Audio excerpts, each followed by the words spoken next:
नमस्कार, आप देख रहे हैं न्यूज इंडिया और आपके साथ मैं हूं भानु दीक्षित। इस वक्त रुक करते हैं खबरों का, लेकिन उससे पहले एक बड़ी खबर आ रही है अजमेर से। राजस्थान के अजमेर से इस वक्त की एक बड़ी खबर, जहां अजमेर लोकसभा सीट कांग्रेस के लिए सिरदर्द बनी हुई है। रिजू के मुकाबले भागीरथ चौधरी का है जमीनी जुड़ाव। रिजू झुंझुनवाला आते हैं कॉरपोरेट घराने से। बीना कौक की साख दांव पर। क्या बीना कौक का जादू अजमेर की जनता को कर पाएगा प्रभावित? क्या रिजू की होगी नैया पार? जनता अजमेर लोकसभा सीट कांग्रेस के लिए सिरदर्द बनी हुई है। रिजू के मुकाबले भागीरथ चौधरी का जमीनी जुड़ाव है। रिजू झुंझुनवाला आते हैं कॉरपोरेट घराने से, तो बीना काक की साख दांव पर। क्या बीना काक का जादू अजमेर की जनता को कर पाएगा प्रभावित? क्या रिजू की होगी नैया पार? जनता तय करेगी जनाधार वाला नेता या पैरासूट प्रत्याशी।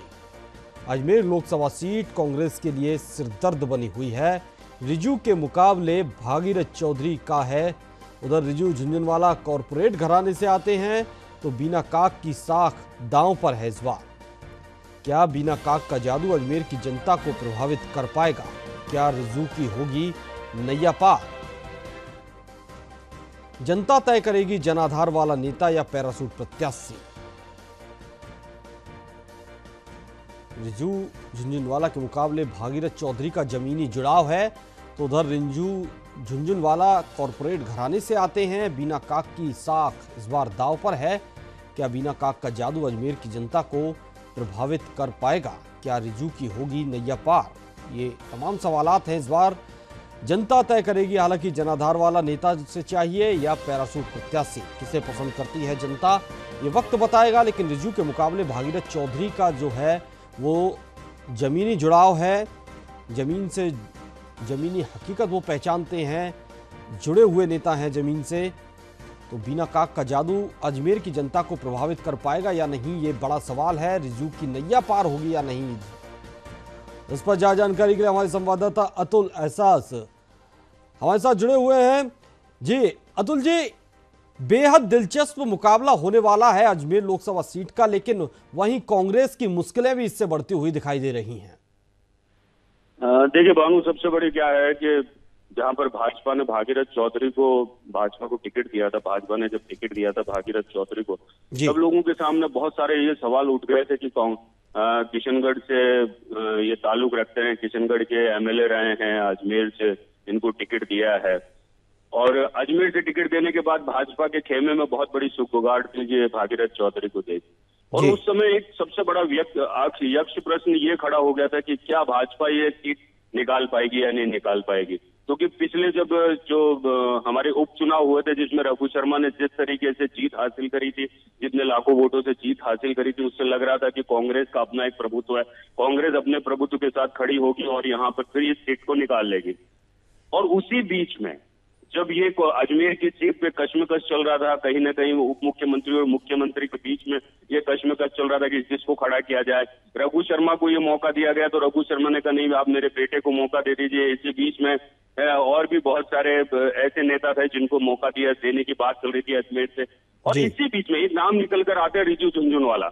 रिजू झुंझुनवाला का अगर आप पूरा इतिहास देखें, अगर पीछे की हिस्ट्री देखें, तो वो एक हाई प्रोफाइल कहीं ना कहीं उद्योगपति हैं, और उद्योगपति होने के नाते उनका राजनीति से कोई सरोकार नहीं है। केवल एक सरोकार है, वो है बीना काक, जो उनकी सास है। बीना काक उनकी सास है, वो जिसने बीना काक जो कि कांग्रेस के कद्दावर नेता रही हैं पिछले दिनों में।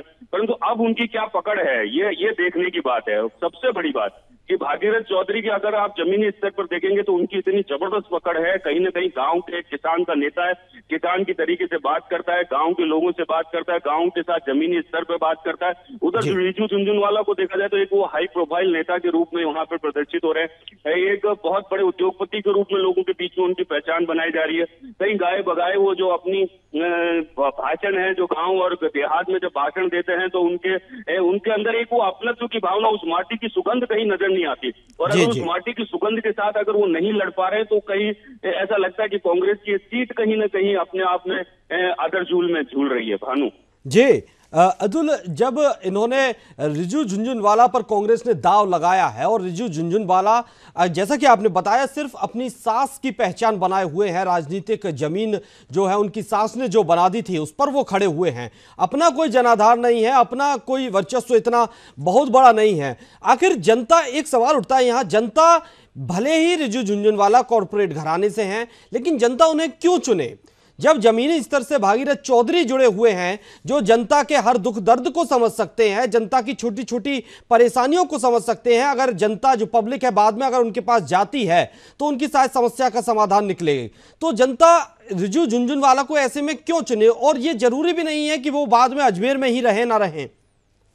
देखिए भानु, सबसे बड़ी बात क्या, जहां आप बीना काक की बात कर रहे हैं जो उनकी सास है, अगर उनके हिसाब से बात करें तो जमीनी स्तर पर अजमेर लोकसभा सीट पर उनका कोई बहुत बड़ा प्रभुत्व नहीं रहा है अब तक। और ऐसा कोई अजमेर लोकसभा सीट पे, हाँ ठीक है, टूरिज्म मिनिस्टर रही, टूरिज्म मिनिस्टर के नाते वो अक्सर पूरे राजस्थान में घूमती रही, जबकि सुमेरपुर शिवगंज वाला जो एरिया है वो उनके लिए एक जमीनी प्रभुत्व रखने वाला एरिया, परंतु वहां पे भी अब इतनी पकड़ नहीं रही बीना काक की। अब रही बात कि वो कहीं ना कहीं जैसे हेलीकॉप्टर शॉट मारते हैं हम लोग, उसी तरीके से कांग्रेस ने एक हेलीकॉप्टर शॉट मारने की कोशिश करी रिजू झुनझुनवाला पर।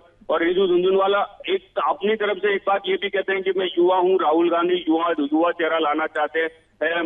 अब एक चीज और बता दूं कि जब रिजू झुनझुनवाला के नाम पर बात हुई थी तब कहीं न कहीं बड़े आला अधिकारियों के बीच में एक तनाव भी पैदा हुआ था, क्योंकि बीना काक ने अपने प्रभुत्व की लड़ाई लड़ते हुए कहीं न कहीं इस चुनाव के अंदर अपने आप को एस्टेब्लिश करने की कोशिश करी, वापस कांग्रेस में अपने दामाद के साथ साथ या अपने दामाद के कंधे पर कहीं ना कहीं बंदूक रखकर अपने आप को एस्टेब्लिश करने की बात कहीं ना कहीं बीना काक कर पा रही है इन सारी बातों में। अगर मैं ये कह दूं कि ये, अब आपने कहा कि ये बाहरी है, आएंगे या नहीं आएंगे, यहाँ पे लोगों की बात जन सुनवाई करेंगे नहीं करेंगे, ये अलग बात है। आज एक जो अजमेर जिले की सबसे बड़ी समस्या जो है वो पानी की समस्या है, जहां पर गांव देहात, जब अभी हम थोड़े दिन पहले गांव देहात में घूमे, हमने वहां की जानकारी ली, न्यूज इंडिया का पूरा एक जखीरा वहां पर था, जब एक गांव के लोगों से बात करी और उनसे पूछा तो सब लोगों ने एक ही चीज कहा, पीने का पानी नहीं है, 4 दिन से पानी नहीं आ रहा। बीसलपुर योजना की बात होती थी, बीसलपुर का लाइन डल चुकी है परंतु पानी नहीं आ रहा है, पीने को पानी नहीं है। टैंकर से 350-400 रुपए में टैंकर से पानी मंगाना पड़ता है।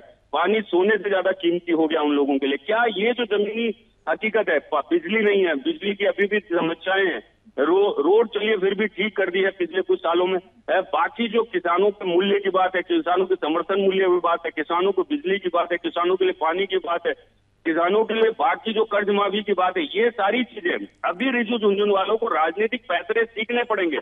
एक बात ये हम जहां तक सोचते हैं, राजनीतिक विश्लेषक ये सोचते होंगे कि रिजू झुनझुनवाला को आने वाले समय में कुछ समय के लिए 4-5 साल कांग्रेस के अंदर अपनी रणनीति को समझना चाहिए था, जानना चाहिए था, उसके बाद और जिस क्षेत्र से खड़ा होना चाहते हैं उस क्षेत्र पे खड़ा होकर वहां की जमीनी हकीकत को जानते और उसके बाद अगर लड़ते चुनाव तो शायद कहीं जीतने की संभावनाएं बहुत कुछ बनती है। परंतु मैं ये नहीं कह रहा कि वो जीतेंगे या हारेंगे, मेरा कहने का मतलब है कि आम आदमी से जुड़ाव के साथ क्या वो अपने आप को खड़ा कर पाएंगे, ये बहुत मुश्किल की बात। जरूर ये वक्त बताएगा। फिलहाल अतुल जी हमारे साथ राकेश शर्मा जी भी जुड़े हुए हैं।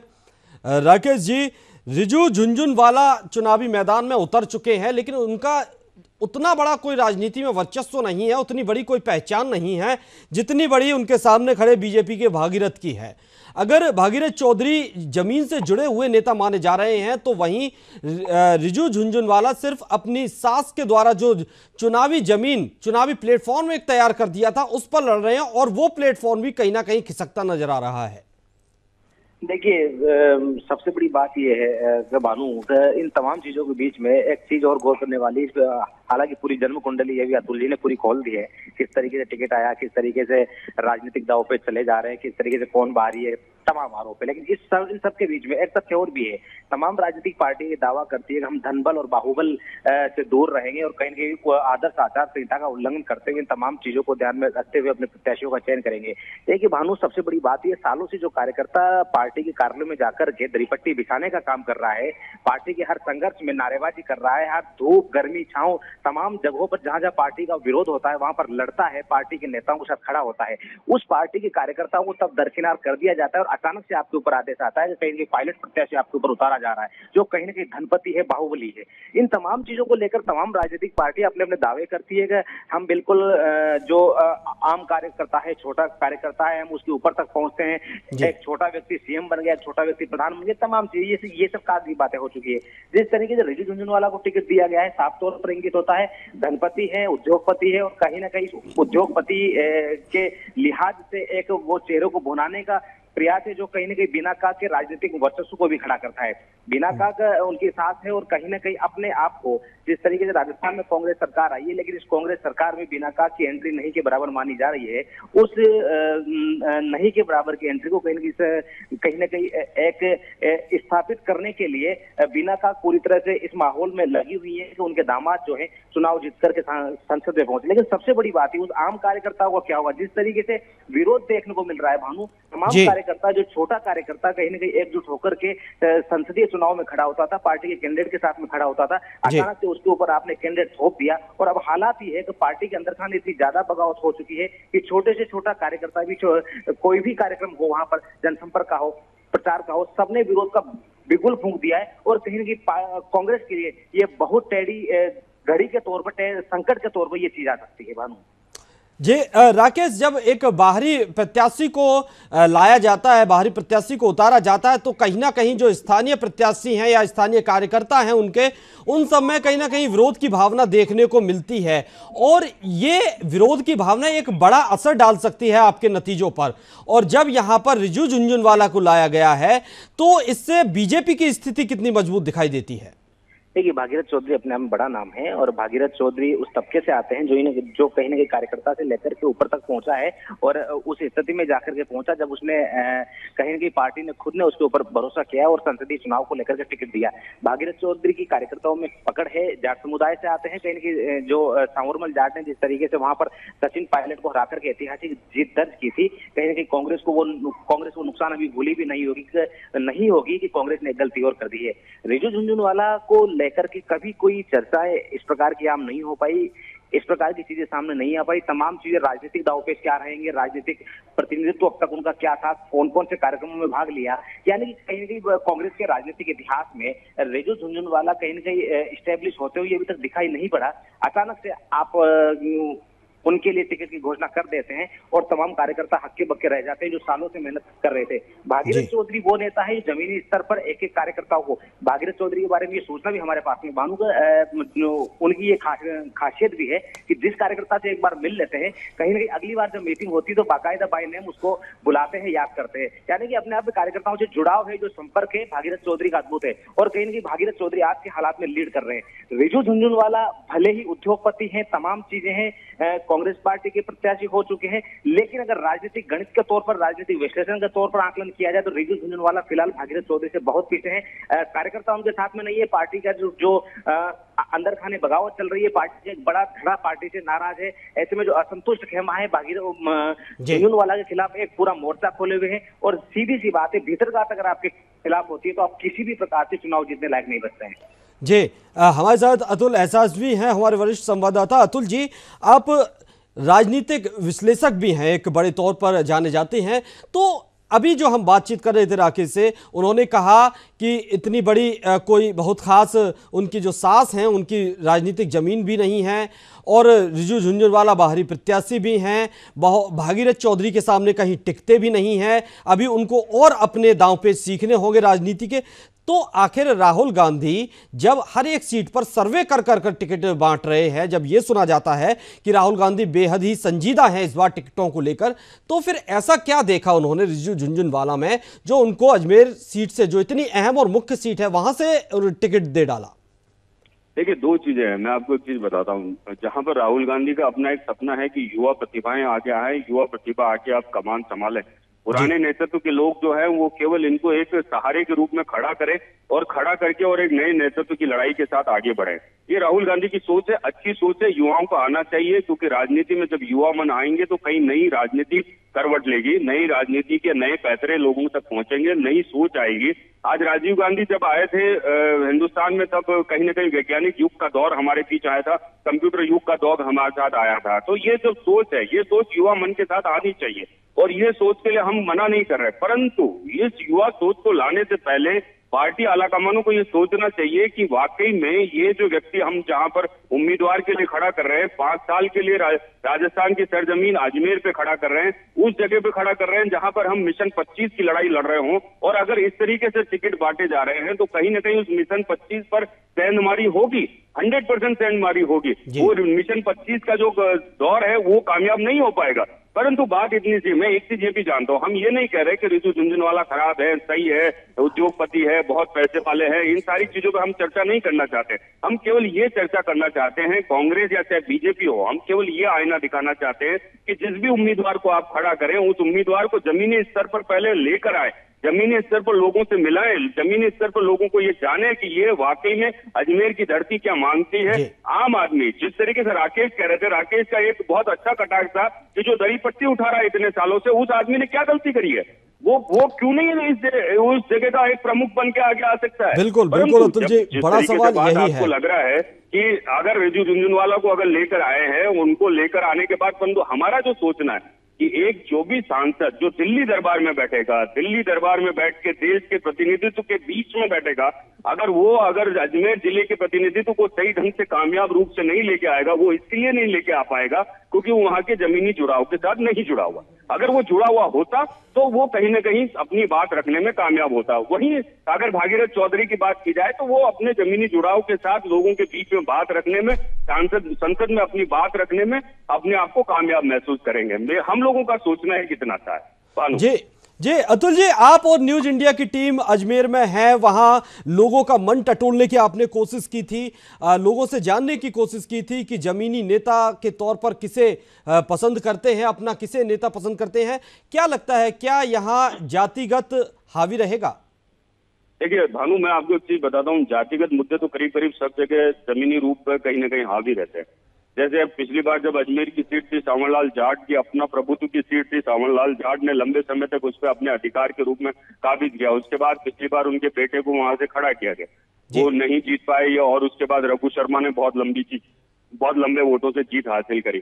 कहने का मतलब इतना सा है भानु कि जब हम अजमेर जिले के इस दौरे पे अभी हैं और अजमेर जिले में जिस तरीके से हम लोगों से बात कर रहे हैं, लोगों से जमीनी हकीकत पे बात कर रहे हैं, लोग ये कह रहे हैं कि हमको वो नेता चाहिए, वो किसी तरीके से अपने आप को, आजकल जितने भी वोटर है वो अपने अंदर बात रखना सीख गया है, अपने अंदर चीजों को पीना सीख गया है, वो अपनी समस्याओं के लिए बात करता है। बोले वो किसान अपने समर्थन मूल्य की बात कर रहा है, किसान अपने पानी की बात कर रहा है, किसान अपने फसल की बात कर रहा है, किसान अपने कर्ज की बात कर रहा है, किसान अपने उस दुख दर्द की बात कर रहा है कि किस लिए, कौन हमारे लिए होगा, कौन हमारे साथ आएगा आगे। इधर युवा से बात करें तो युवा अपने रोजगार की बात कर रहा है, बेरोजगारी को लेकर बात कर रहा है, युवा अपने पढ़ाई के लिए बात कर रहा है, अच्छी शिक्षा दीक्षा के लिए बात कर रहा है। इधर अगर महिलाओं से बात करें तो वो अपने कहीं ना कहीं अपने आप को सुरक्षित महसूस करने की बात कर रहा है कि हमको किस तरीके से हम सुरक्षित रहें, हमारी महिला सुरक्षा की जो इतनी बात की जा रही है वो कहीं ना कहीं ऐसी भी नजर आ रही है। ये सारी बातें कहीं ना कहीं आपको आम जमीनी तौर पे दिखेगी, शिक्षा को लेकर भी दिखेगी, स्वास्थ्य को लेकर भी दिखेगी, और बहुत सारी चीजें हैं जो आम रोटी कपड़ा और मकान की लड़ाई है वो आपको दिखेगी। परंतु अब ये जो वोटर है ये किस तरीके से किस पे विश्वास बना पाता है। और देखिए, हरदम एक चीज ध्यान के चलिए कि जो जमीन से जुड़ा होगा लोग उसको ज्यादा पसंद करेंगे, वनिस्पत जो ऊपरी सतह पर बहता है उस पर इतना ज्यादा विश्वास नहीं किया जा सकता। भानु जी, राकेश शर्मा भी हैं हमारे साथ। राकेश, आप किस नजरिए से देखते हैं रितु झुनझुनवाला को जो अजमेर सीट से टिकट मिली है, आखिर ऐसा क्या देखा कांग्रेस ने, कांग्रेस अध्यक्ष ने, जो उनको यहाँ से टिकट देना उचित समझा? देखिए भानु, इन तमाम चीजों में जैसा कि जिक्र आपने राहुल गांधी का किया, जैसा कि अतुल जी भी बोल रहे थे, राहुल गांधी युवा नेतृत्व की बात कर रहे हैं, सबसे बड़ी बात यह है कि राज्य स्तरों पर जो पार्टियों की इकाइयां तैयार की जाती है, कहीं ना कहीं वही ग्राउंड रिपोर्ट तैयार करके भेजती है, और उसके बाद में तमाम चीजों पर आकलन और विश्लेषण के बाद में कैंडिडेट की लिस्ट तैयार होती है और बाकायदा 4 लोगों का पैनल बनाया जाता है, और उस पैनल पर जो फाइनल डिसीजन होता है उसके बाद प्रत्याशी तय किया जाता है। राहुल गांधी को ये जानकारी नहीं है कि रिजू झुनझुनवाला का सामाजिक बैकग्राउंड क्या है, सामाजिक स्तर क्या है, जनसंपर्क कैसा है और लोकसभा क्षेत्र में आम लोगों से मेल मिलाप कैसा है। यहाँ की जो प्रदेश कार्यकारिणी ने जिस तरीके से नाम तय करके भेजे, वहां पर पैनल में नाम शामिल करवाया गया। बाकायदा एक निश्चित तौर पर इसमें किसी भी प्रकार से इनकार नहीं किया जा सकता, जैसा कि पहले अतुल जी ने कहा है, तो बिना का उनकी साख रही है, पहले गहलोत सरकार में मंत्री रही है और कहीं ना कहीं उनका राजनीतिक प्रभुत्व सुमेरपुर से वो आती थी और सुमेरपुर में राजनीतिक प्रभुत्व उनका रहा था।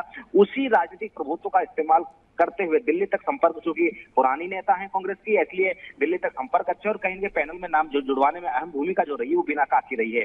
अशोक गहलोत से इससे अच्छे हैं क्योंकि उनकी कैबिनेट में वो रही है। ऐसे में जो रिजू झुनझुनवाला का नाम शामिल किया गया, कहीं ना कहीं ऊपरी तौर पर राज्य स्तर के जो नेता हैं या पूर्व मंत्री है या पूर्व जो खास सिपहसालार पार्टी के माने जाते हैं राजस्थान के, उनकी राय मशवरे के बाद में ये चीज तय हुई और कहीं ना कहीं लोकल कार्यकर्ताओं को दरकिनार करते हुए, लोकसभा सर्वे को दरकिनार करते हुए उनके नाम पर मोहर लगाई गई। राहुल गांधी ने भले युवा नेतृत्व की बात की है, लेकिन राहुल गांधी वहां के लोकसभा क्षेत्र के सर्वे के आधार पर राज्य इकाई की जो प्राथमिकता थी उस आधार पर उन्होंने इस चीज पर मोहर लगाई और कहीं रिजू झुनझुनवाला का टिकट फाइनल किया गया। लेकिन सबसे बड़ा नुकसान भानु यही है, भागीरथ चौधरी को बीजेपी ने भागीरथ चौधरी को उतारा क्योंकि भागीरथ चौधरी जमीनी स्तर के नेता रहे हैं, कार्यकर्ता रहे, आम लोगों से, आम कार्यकर्ता से संपर्क रहा है। दरपट्टी में बैठ करके कार्यकर्ता की परेशानी समस्याओं को सुलझाने वाला व्यक्ति तो भागीरथ चौधरी रहा है। भागीरथ चौधरी पर बीजेपी ने दाव खेला। सावरमल जाट के बाद में अगर जाट नेताओं में अजमेर संभाग की अगर बात की जाए तो वहां पर भागीरथ चौधरी का नाम बड़े इज्जत और सम्मान के साथ में लिया जाता है, कहीं ना कहीं आम कार्यकर्ता के तौर पर। रिजू झुनझुनवाला का जो फाइनल हुआ, एक बार प्रत्याशी पर मुहर लगने के बाद में जिस तरीके से बगावत की लहर कांग्रेस में वहां पर फैली है, अंदर खाने बगावत, मुखर विरोध शुरू हुआ, तमाम लोगों ने इस्तीफे देने की पेशकश की, ऊपर तक बात पहुंची, लेकिन राजनीतिक दबाव में ये सारी चीजें दबा दी गई और कहीं ना कहीं एक प्रकार से उस आम कार्यकर्ता की राय को दरकिनार कर दिया गया, जो कहीं ना कहीं बूथ एजेंट बनकर के पोलिंग स्टेशन पर बैठता है, पोलिंग मतदान केंद्र पर बैठता है। और यही कारण है, यही भीतरकात कांग्रेस के लिए बड़ी चुनौती साबित हो सकती है, क्योंकि आपका पोलिंग एजेंट तक अगर आपके प्रत्याशी से नाराज है तो ऐसी स्थिति में आपके जनसंपर्क, आपके आम लोगों के साथ में मेल मिलाप, आपका चुनाव प्रचार, ये सारी चीजें डंब हो जाती है। ऐसे में कांग्रेस के लिए इस समय जो चीजें हैं, सबसे बड़ी बात है डैमेज कंट्रोल के तौर पर तमाम नेता वहां पर पहुंच रहे हैं। जैसा कि सचिन पायलट वहां पर पहुंचे हैं, उन्होंने साफ तौर पर कहा कि मेरी जमानत पर झुनझुनवाला को टिकट दिया गया है। ये तमाम चीजें, ये देखिए ऊपर से आदेश आता है, अगर आप जमीनी कार्यकर्ताओं को बढ़ा करके एक लोकसभा के कैंडिडेट तक लेकर के जाते हैं, विधायक के कैंडिडेट तक लेकर के जाते हैं, तो आम जनता जोर शोर से माल्यार्पण के साथ में उसको स्वागत करती है, आपको भीड़ बुलाने की जरूरत नहीं पड़ती है भानु। लेकिन रिजू झुनझुनवाला के मामले में भीड़ जुटाने की जरूरत पड़ रही है, क्योंकि वहां पर बागी त्योहार अपनाए जा चुके हैं। वहां की जो लोकल कांग्रेस कार्यकारिणी है, अजमेर की जो कार्यकारिणी पूरी तरह से मुखर विरोध पर उतर आई है और यही कांग्रेस के लिए सबसे बड़ा संकट साबित होगा, क्योंकि आपके पास अभी तक वो विश्वास पात्र लोगों की टीम नहीं बन पाई है जो आपको चुनावी वेतरणी पार करवा सके। आपने अपने रुतबे के आधार बड़ा पर संकट ये कांग्रेस के लिए साबित हो सकते हैं रिजू झुनझुनवाला, क्योंकि अंदर खाने विरोध के स्वर तेज होने लगे हैं। आप दोनों ही वरिष्ठ संवाददाताओं का बहुत बहुत शुक्रिया हमारे दर्शकों को इतनी अहम जानकारी देने के लिए। तो बता दें कि कांग्रेस के लिए सिरदर्द बन सकती है अजमेर की सीट। रिजू झुनझुनवाला पर दांव खेला है कांग्रेस ने, तो उनके सामने बीजेपी के भागीरथ चौधरी हैं।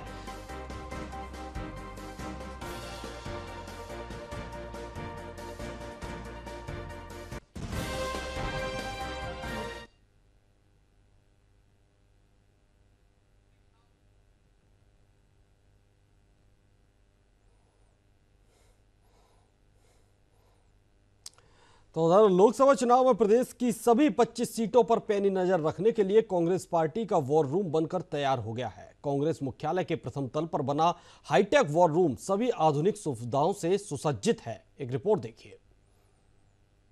वॉर रूम का उद्घाटन सोमवार को मुख्यमंत्री अशोक गहलोत, प्रदेश प्रभारी अविनाश पांडे, पीसीसी चीफ सचिन पायलट करेंगे। 24 घंटे संचालित होने वाले इस वॉर रूम की कमान प्रदेश प्रभारी अविनाश पांडे के हाथों में रहेगी। वॉर रूम संभालने के लिए दिल्ली से कई नेता भी जयपुर पहुंचेंगे। कांग्रेस वॉर रूम में 5 अलग अलग ब्लॉक बनाए गए हैं, जिनमें केंद्रीय सोशल मीडिया और IT team, research team, call centre, data analysis team और विधि विशेषज्ञ सहित कई केंद्रीय नेता भी वॉर रूम में बैठक चुनावी प्रबंधन करेंगे। वॉर रूम को प्रदेश की सभी 25 सीटों के चुनाव प्रचार और चुनाव प्रबंधन की पल पल की सूचनाएं मिलेंगी। ये वॉर रूम दिल्ली स्थित राहुल गांधी वॉर रूम से भी जुड़ा रहेगा, जिसके जरिए केंद्रीय नेताओं के प्रदेश दौरे कहां-कहां होने हैं, इसका रोड मैप भी वॉर रूम में तैयार किया जाएगा। इसके अलावा प्रदेश के हर बूथ पर भी वॉर रूम की निगाहें रहेंगी। कांग्रेस वॉर रूम से 25 सीटों के प्रत्याशियों के कार्यालय भी कनेक्ट रहेंगे, जिसके जरिए प्रत्याशियों डोर टू डोर कैंपेन, सभाओं और कहां-कहां कमजोर स्थिति है, उन सभी की पल-पल की रिपोर्ट वॉर रूम को मिलेगी, जिसके बाद वॉर रूम में बैठे वरिष्ठ प्रत्याशियों को निर्देश देने के साथ ही कमजोरियों से निपटने के गुर भी बताएंगे। साथ ही मदद के लिए तुरंत दूसरे नेताओं को उन क्षेत्रों में भेजा जाएगा। इसके अलावा कांग्रेस वॉर रूम प्रदेश के हर बूथ पर भी निगाह रखेगा और बूथ कार्यकर्ताओं से घर घर कांग्रेस ऐप के जरिए दिशा निर्देश देते रहेंगे। न्यूज इंडिया के लिए जयपुर से रहमतुल्लाह की रिपोर्ट। इस बुलेटिन में फिलहाल इतना ही। देखते रहिए न्यूज इंडिया।